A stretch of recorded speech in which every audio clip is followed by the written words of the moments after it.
Hello? Can we do any better? Hello? Hey. So,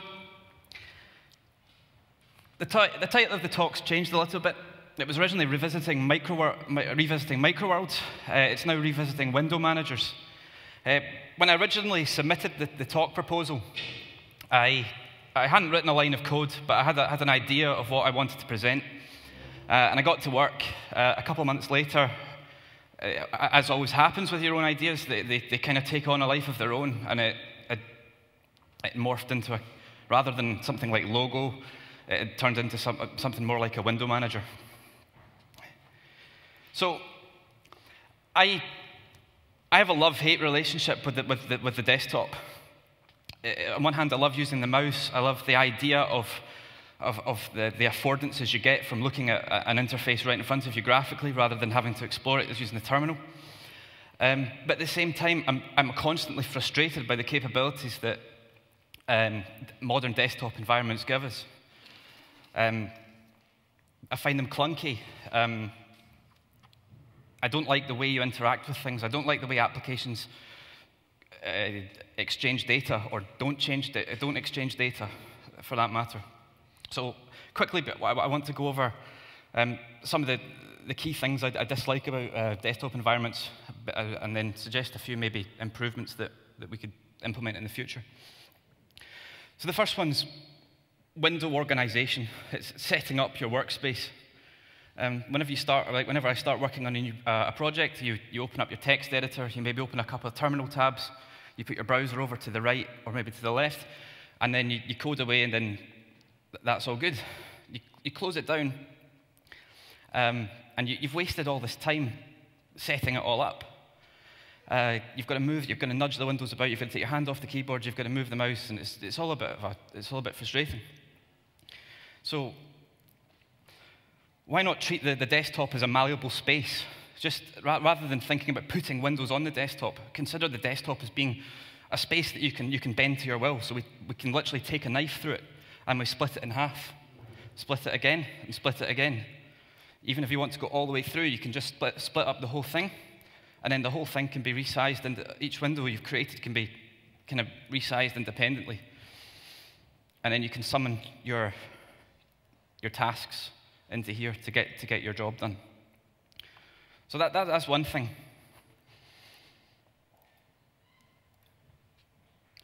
Big applications. We use big applications every day. We've got web browsers, we've got Photoshop, we've got Emacs. All these applications that do tons of stuff, and very often you just want to do one little thing. And you think, that'd be great if I could just take that one little piece of functionality from this application and use it by itself. So let's try implementing something like that. Let's make maybe a text editor. So we'll split the workspace here. We've got a text editor component, and we can have a command bar, and then we'll link the two together. So rather than having a single application, we have small chunks of functionality that can tell blocks what to do, kind of visual programming. Now, I'm unprepared, and I haven't got a file to play about with here, so.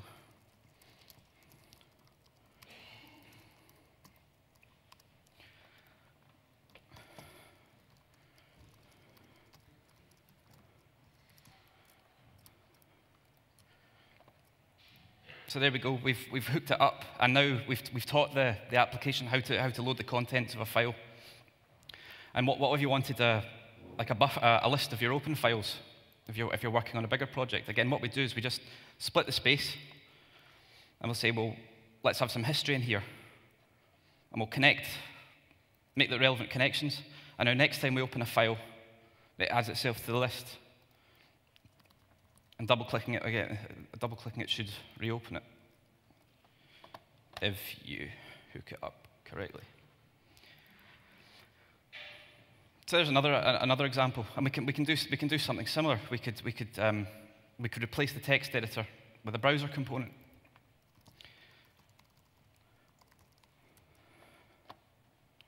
Hook the two together. And I don't have Wi-Fi. I hope you can trust me that that actually works. So that's another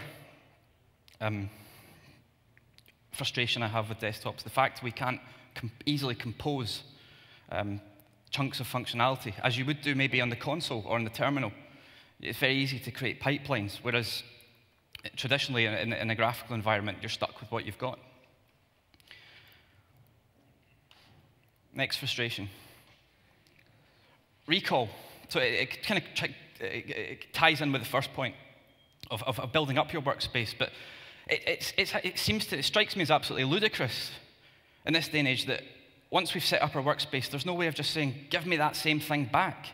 You know, you were working on all these files, you set up your workspace exactly the way you wanted it. Why can't you, the next time you turn on your machine, just have it being exactly the same way, all state saved? So what we could do here is introduce the concept of macros.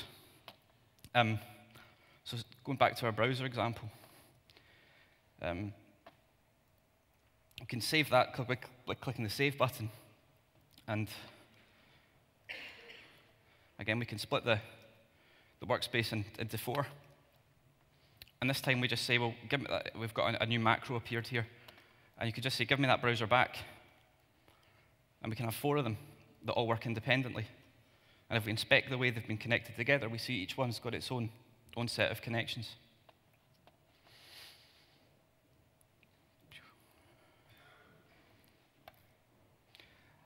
Scriptability. So modern desktop environments, they treat the windows are very opaque. You've got your window manager, and it just gives a block of video memory to your application. And your application just draws its widgets, and it's got this complex object model that represents those widgets. But then once it's rendered onto the screen, that representation's gone. You're just stuck with the raw bitmap.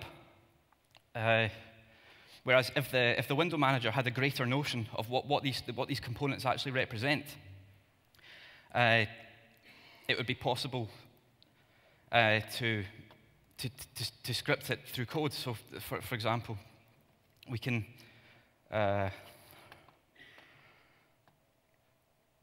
set up a text editor here. We'll have 2 text editors talking to each other. And what we can do is we can have the concept of a mark. So we've got a surrogate cursor that we can click about. And by clicking on a part of the screen, we say, this is where I want any future messages to be sent. So I'll target the pane on the right, and then the pane on the left.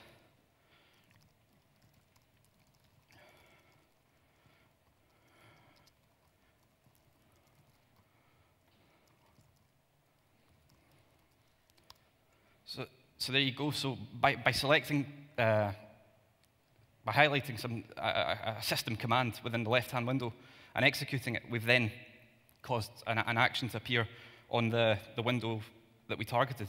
We could actually target it itself and enter it, and that would hopefully replace the active document.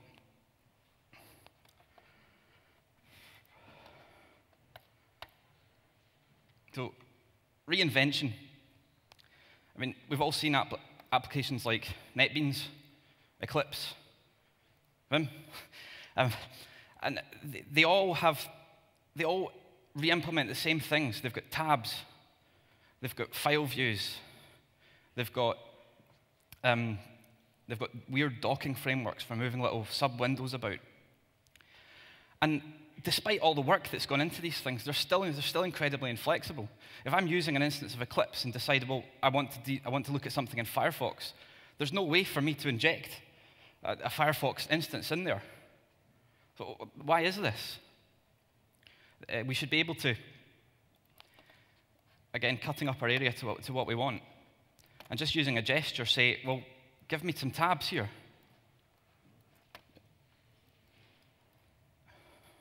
Oops. Give me a file system list here, a text editor. And what we're doing is we're customizing the space to exactly what we need for the task at hand. rather than accepting the functionality that we've been given by the big inflexible applications that we've got.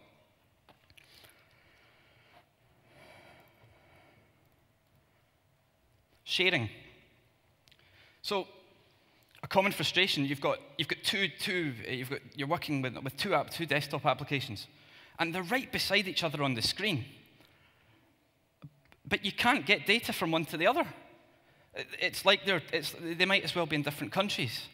You know, as most of us assume are Unix users, we've got this wealth of primitives we're used to using for passing data between processes. We've got pipes, we've got System 5 IPC, we've got domain sockets, we've got all this. But when it comes to graphical user interfaces, all we've got is save as. We have to save the file, and if we're lucky, the other thing will reopen it. And I've just actually done the talk for the next slide, so just yeah. But well, I'll carry on in this theme. But there's no way to get these two applications to communicate. Whereas what we really want to be doing is having the two talk to each other directly. So what could we do about this? So let's start with our browser that we saved earlier. We'll get rid of that because we don't want that. And we'll go and look at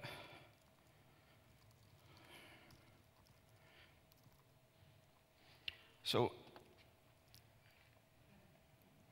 there we've got a wee diary of the amount of sleep I've managed to get over the last week. And now what we've got this data on a web page, but we want to do something with that data. Now, I've encountered this situation loads of times in my life as a freelancer where people want to scrape data off a website. And normally what you do is you'll use curl and you'll copy it to your local system, and then you'll run it through some sort of script that will extract some data, and then you'll turn it into a CSV file or something. Why should we have to do that? Why can't we say, well,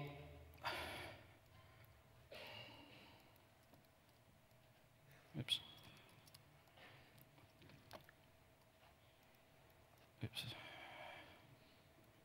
Hook it up and say, query the document.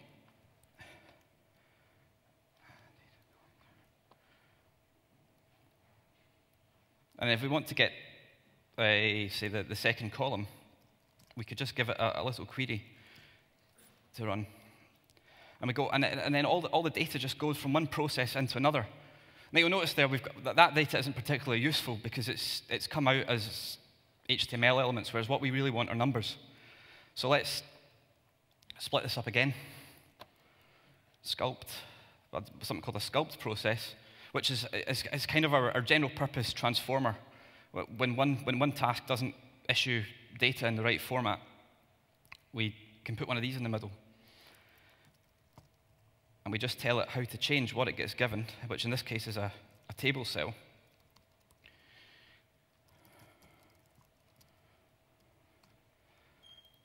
And there we go. We've got another set of entries underneath on the list that has extracted those numbers as numbers into a table that we can then take on later and manipulate. It's easy to see how we could do aggregate operations on that, or how we could maybe export it to a variable in a script or something. Okay. So the final frustration is, well, that it was actually IPC was what I just covered, and now I'm going into sharing. But sharing, so if let's say I've been working on a really important document. Text.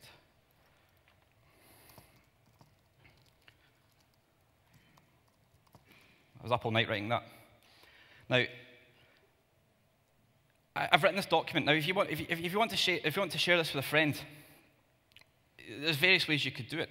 If you're the less tech inclined, will save it as a file. They'll upload it to their email, and then they'll send it as an attachment. If you're a bit more technical savvy, you might save it to your hard drive and then start up a wee local web server and share the URL. You might upload it to FTP. But this text document, it's not just a window into a file, it's a data source in itself. So why can't we just say, give me an HTTP server and serve the contents of the file.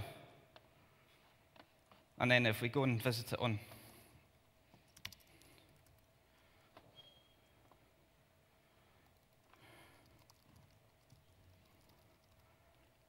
we'll see we get the content coming up.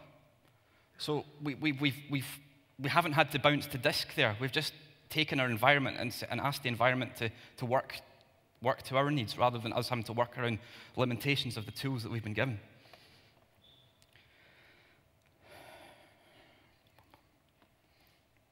So why the 80s? What's this obsession I've got with the 80s anyway? Why not?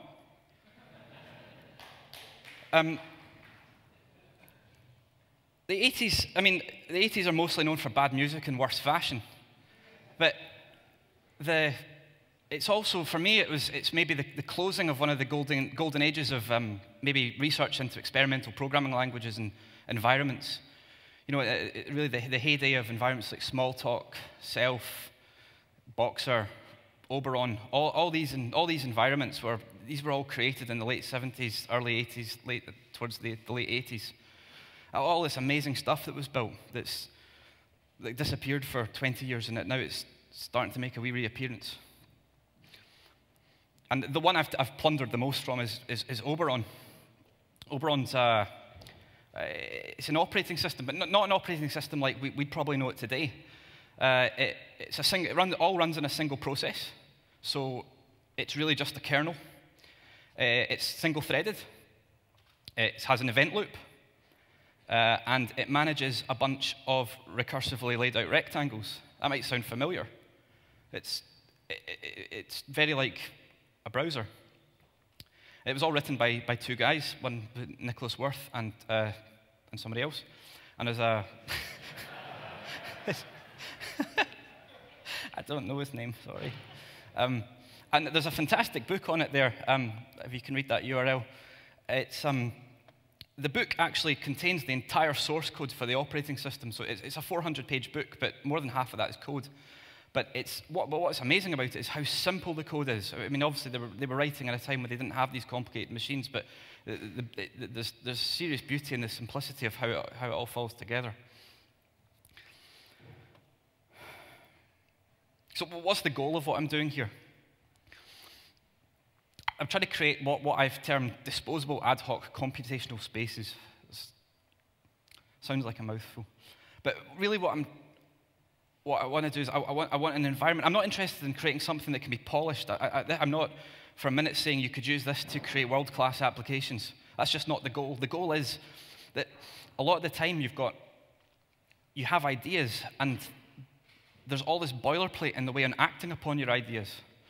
You know, if you want to do some 3D, you've got to set up a WebGL context, then you've got to find a library that works. If you want to talk to an Arduino, you've got to download the software and then install the right libraries for the peripherals that are connected to your machine. If you want to make a website, you've got to download you've got to start off with your template HTML document and install all your style sheets and your Bootstrap or whatever anyone's using these days.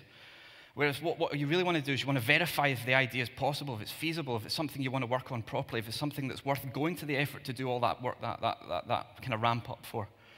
And that's the goal behind this system that we're building. I'm not interested in the underlying elegance. The idea here isn't to create lots of little components that do really cute things and then have to assemble hundreds of them to get something useful. We're trying to find that pragmatic middle ground where we get these components that are useful for specific tasks in themselves, and if they're not, it doesn't matter if there's a bit of overlap in functionality here and there. What's useful, what the point is that you can actually just use them. And finally, I don't care about performance. I mean, this is all implemented in JavaScript. It's not for writing world-class games. It's not for mining bitcoins. It's just purely for experimentation. Why do it in JavaScript? Well, we've got the hierarchical display model that I alluded to earlier. It's great for, I mean, you can see this slideshow itself is running inside the same system. For slicing in this, the hierarchical display works perfectly. You can just nest your divs inside each other. CSS is great for rapid prototyping of interfaces. It's a joy to work with. If you've ever tried building interfaces with the likes of Java Swing or Qt, the tiny amount of time it takes to actually prototype a new UI concept is great. Multimedia support. You'd be crazy to try and make an environment like this without good multimedia support. We expect there to be videos and audio support, and the browser's got all of that. Flexible object model. We're not tied down to classes and rigid inheritance, and that's great for messing about with different concepts, because if you don't have to go to that effort of designing a class hierarchy, you can start off with a function that returns a couple of closures, and then you can move on and then extract it into something, and then let your object model evolve with your system. And finally, it's everywhere. The thing what worked against all these systems in the 80s, like Smalltalk and the selfs and all this stuff, is there were no machines about that could actually run these things that were in the hands of everyday people. Whereas now we've all got this incredibly powerful runtime on pretty much every system in existence. So maybe that's what I alluded to in the abstract of my talk, when I said, well, maybe this is the time for tools like this to start coming back. So I think have I got time for a quick demo? I'll try to fit in. So when the initial motivation for building the system was actually teaching children programming. And when it comes to teaching, I like to take a concept that exists in the real world, and then I try to work out how we could maybe implement that in code, and then build on that solution. So I've taken a very simple idea, a set of traffic lights. So we'll start off with our traffic lights and some code. Now what we're doing here is we're wiring up, we create something called a context, which again, like I said, is a kind of black box that contains all the state that the programming language uses. And so we wire those up, and we'll need a button, because the context can be started and stopped. There's button bar there. And then I'm going to cheat. I'm not writing any code today. So let's start that and hope it works. So there we go. So running a bit of code there, and it's just I've just started off with the first two states, flashing between red and red amber. I don't know how traffic lights work in Germany. I've been almost run over 3 times since I got here. So this is how they work where I come from. So we just got to add a few lines. So after that we go green. So we'll add a little bit of code here. Green on, and we'll delay there, and hopefully, yay. And then we'll add the state that goes back to yellow. Now you'll probably notice this language I'm using here doesn't really look like JavaScript. It doesn't really look like Ruby. It doesn't really look like Python, but it looks a little bit like all of them. When we started teaching kids coding, we found that they had an enormous amount of problems with things like timeouts, and to do this in JavaScript, in idiomatic JavaScript, not talking about generators or anything, but you would have to have a couple of state variables to track the amount of time a light had been in a specific state, and the current state and the next state that the lights were going to go into. And for a beginner, that is a lot of stuff to track just to make a simple sequence occur. So we developed this really simple language that allows them to write the code in a more synchronous style. So we've got that working. Let's take it into the real world. So let's give a new tab. Video capture. So that's the. Can you see that? Yep. So that's the wee car we've got there, and we've got a wee set of traffic lights there.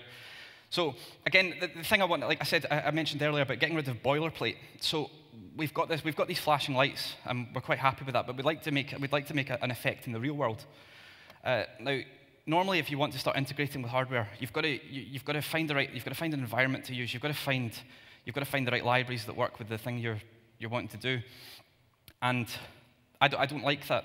I would prefer there to be services. You know, why can't we have a service that just offers you access to the relevant hardware, and then we can interface with that? So let's do that. So we'll create, it's called imp, but we'll create, and we just tell it which pins we want to use on the microcontroller. And I'll set up a few others for later. And we just bind this to the same scripting context. And by doing that, it's just given the functions that control those lights to the same code. So now we can say pin 4, right, false. So excuse me while I do this. Pin 6, false. And then in here, so it's red on, so that'd be pin 4, right, true. And hopefully, yay, got a light of. So there we go, see it. And then we can go out and fill the rest of them. I'll just do one more. So what we've done there is we've taken a simple programming solution, a simple programming problem, and we've solved it in a couple of ways, and we've done so without having to mess about with libraries, having to mess about with setting up, you know, Canvas bootstrap code, without having to do all the stuff you normally have to do to get off the ground, and we can immediately start focusing on problem solving. And yep, I'll leave it there.